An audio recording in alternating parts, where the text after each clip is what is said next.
고가인 집사입니다. 저는 제가 기억하는 아주 어렸을 적부터 집 근처에 사시는 어느 집사님과 함께 교회를 다녔습니다. 그러다가 초등학교 고학년쯤 돼서는 어느새 동생들도 함께 교회를 가게 되었는데, 지금 생각해보면 제가 동생들을 하나둘씩 전도했던 것 같습니다. 그렇게 교회 가는 것을 좋아했던 저는 청소년기에 접어들면서 세상적인 것들에 정신이 팔리고 갑작스러운 아버지의 병환으로 방황은 더해갔습니다. 대학 졸업 후 저는 첫 직장 생활 1년이 채 되지 않을 무렵 아버지가 돌아가셨습니다. 아버지가 돌아가신 장례식장에 당시 목사님께서 오셔서 말씀하시길, 아버지가 돌아가시기 몇 달 전부터 예배에 참석하시고 새벽 기도에도 참석하셨다고 말씀하셨습니다.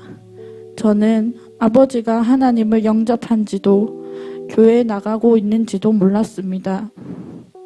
눈물이 나 참 많이 울었습니다. 하나님께 기도하고 예배드리고 싶었습니다. 그러나 너무 부끄럽고 죄송한 마음만 가득하여 다시 교회에 나가지 못하였습니다. 그러던 중 지금의 남편 재호 집사를 만났습니다. 연애 중에도 남편은 가게를 쉬는 날이면 교회에 갔고 저에게도 몇 번 같이 가자고 했습니다. 저는 여전히 하나님께 부끄럽고 죄송한 마음에 쉽게 움직이지 못하였습니다. 결혼하면 신랑 따라 가는 거니까 언젠가는 가게 될 거라는 막연한 생각만 하고 있었습니다. 2017년 5월 우리는 결혼을 했습니다. 그런데 진짜 저의 막연한 생각대로 신랑을 따라 자연스럽게 교회에 갔습니다. 저는 우리 교회에 온 날 모두 반갑게 인사해 주시고 환영해 주셔서 무슨 정신으로 예배를 드렸는지 기억이 안 날 정도로 행복한 하루였습니다. 그런데 그것도 잠시, 매주 수요일마다 셀가족 모임에 참석해야 된다는 남편의 말에 예배만 가면 되지 무슨 평일에 또 모이냐며 가지 않겠다고 말했습니다. 남편에게 그렇게 말한 지 10분 만에 사모님께 전화가 왔습니다. 아주 아름다운 목소리로 가인자매 퇴근했어요? 라며 주소를 보낼 테니 재호 집사 차 타고 셀가족 모임에 오면 된다고 말씀하셨고, 저는 무엇에 흘리듯 네 이따 봬요 라고 대답해 버렸습니다. 심지어 저는 그날 케이크까지 사들고 도착해 첫 셀가족 모임을 시작했습니다. 처음에는 기도하고 나눔하는 것들이 모두 어색했습니다. 그렇게 몇 주가 흘러 가을이 되어 저는 처음으로 양육반에서 훈련을 시작하였습니다. 양육 훈련을 하면서 점점 마음이 열려졌던 것 같습니다.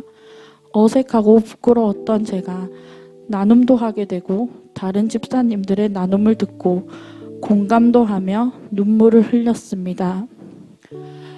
그렇게 은혜로운 양육반을 마쳤을 때쯤 저희 부부에게 경제적인 어려움이 왔습니다. 때마침 예전 직장에서 이직 제의가 와서 구미로 이사도 하게 되었습니다. 양육을 받았지만 받은 은혜는 다 어디로 갔는지 오직 저희 부부끼리 결정하고 셀 가족들과 교회의 상의도 아닌 통보만 하였습니다. 그렇게 새로운 직장에 적응해가며 바쁘다는 핑계로 교회도 잘 안 가고 제자학교 훈련도 처음에 몇 주는 갔지만 금세 멀고 힘들다며 포기해버렸습니다. 하지만 우리 공동체는 멀리 이사간 저희 부부를 포기하지 않으셨습니다. 계속해서 관심과 사랑으로 기도해 주시며 연락해 주셨고 셀가족들의 섬김으로 저희 부부는 제자학교를 수료하게 되었습니다. 우리 교회를 통해 우리 부부에게 보여주신 하나님의 사랑에 감사합니다. 제자학교 1학기 훈련은 어느 훈련보다 은혜가 깊었습니다. 지금까지 방황하며 내 삶의 운전대를 주님께 온전히 내어드리지 못하고 제멋대로 살고 있는 저의 모습을 하나님께서는 깨닫게 해주셨습니다. 훈련이 거듭될수록 회개의 눈물이 계속하여 주님께 기도하며 나아갔습니다. 뿐만 아니라 어렸을 적 만난 나의 하나님 아버지를 여전히 나를 사랑하고 언제든 하나님 아버님 품으로 돌아오길 기다리고 계셨다는 것을 알게 되었습니다. 또한 제가 하나님 품으로 돌아와 하나님 자녀의 권세를 누리며 살 뿐만 아니라 저를 통하여 많은 영혼을 구원할 계획이 있으셨다는 확신도 주셨습니다. 저는 그 확신을 가지고 베스트를 두고 기도했습니다. 행복 모임 인도자가 되어 내 삶의 주인이신 하나님의 사랑을 주위 모두에게 알려주고 싶었습니다. 드디어 구미에서 팀을 이루어 저의 첫 행복 모임이 열렸습니다. 너무 떨렸습니다. 시작 기도를 하면서 머릿속이 하얘지기 시작해 책에 적힌 대로 예시도 모두 적힌 대로 그대로 읽기만 했습니다. 그렇게 끝나고 집에 돌아와 너무 자만했던 저 앞에 모습을 회개하며 셀 가족들에게 기도를 부탁하고 성령님을 의지하여 베스트를 위해 더욱 훈련에 힘써야겠다고 다짐하였습니다. 그러나 언제든지 누구에든지 전할 수 있을 거라고 생각했던 저의 마음과 다르게 코로나가 시작되어 영상으로 가정에서 예배를 드리고 어느새 제가 다짐했던 모든 게 조금씩 희미해져 가고 있었습니다.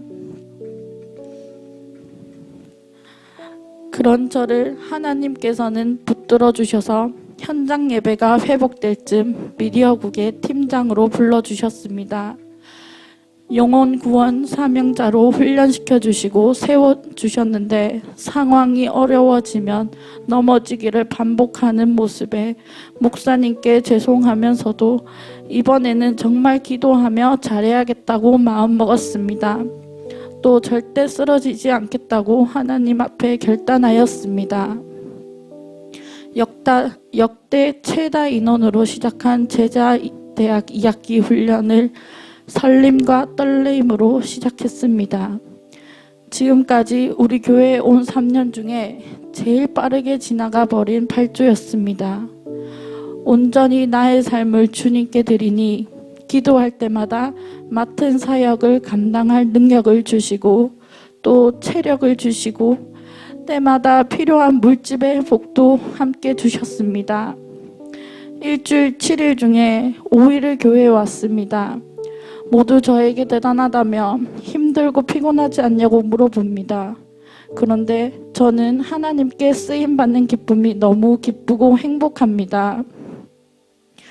그러므로 너희는 가서 모든 민족을 제자 삼아 아버지와 아들과 성령의 이름으로 세례를 베풀고 내가 너희에게 분부한 모든 것을 가르쳐 지키게 하라. 볼지어다 내가 세상 끝날까지 너희와 항상 함께 있으리라 하시니라. 마태복음 28장 19절에서 20절 말씀. 아멘.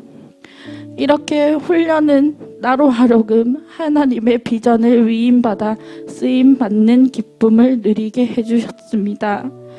이제 조금 맛보았지만 더욱 기도의 행복 모임에서 복음으로 영혼을 살리고 재생산 사역자를 세우는 이 비전에 더욱 붙들려 나아가고 싶습니다.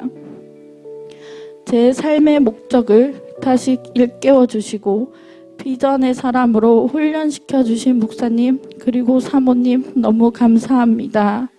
진정한 제자가 되고 싶습니다. 위임시켜 주신 거룩한 재생산 사역자의 삶을 살아내겠습니다. 한결같이 달려가도록 노력하겠습니다. 이렇게 가치롭고 행복한 삶을 살게 해주신 저를 불러주신 하나님께 모든 영광 올려드립니다.